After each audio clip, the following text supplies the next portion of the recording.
Bonjour. Une fois n'est pas coutume, ce mardi, le Figaro salue l'attitude de la gauche et critique la droite.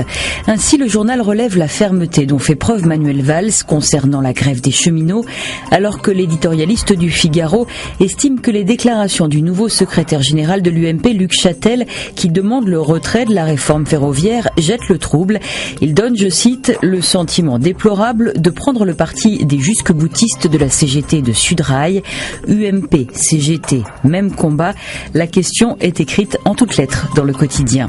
Pour Libération, c'est la gauche qui est en péril. Le Premier ministre Valls et des dizaines de députés socialistes s'affrontent sur la politique économique du gouvernement, au point pour les frondeurs d'envisager de ne pas voter fin juin le collectif budgétaire.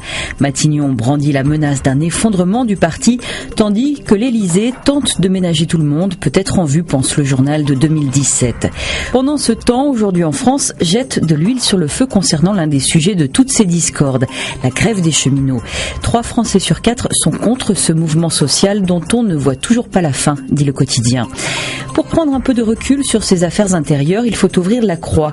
Le journal s'intéresse à ces djihadistes d'Irak qui ébranlent le Proche-Orient.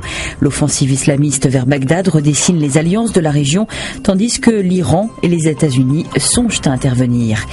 Guerre civile ou révolution pacifiste, et après, que se passe-t-il ?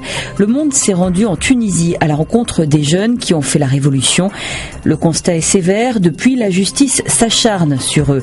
Issam témoigne, avant je n'avais jamais connu la prison, depuis 3 ans et demi j'y suis allé 6 fois. Plus de 130 procès concernant d'anciens révolutionnaires sont en cours dans le pays et rien d'autre n'a changé. Le chômage et la misère prolifèrent, les routes sont toujours défoncées. À l'école le jour, à la rue la nuit. Ça se passe en France. Libération consacre un reportage à ces mineurs isolés étrangers qui se retrouvent sans toit faute d'aide sociale. Ils sont de plus en plus nombreux et à défaut de prise en charge, ce sont des enseignants qui se démènent pour les aider. Âgés de 15 à 17 ans, leur témoignage publié ce mardi glace. Allez, on se quitte sur un clin d'œil ironique de Plantu dans Le Monde ou comment mélanger l'actu dans un shaker. Bonne lecture, à demain.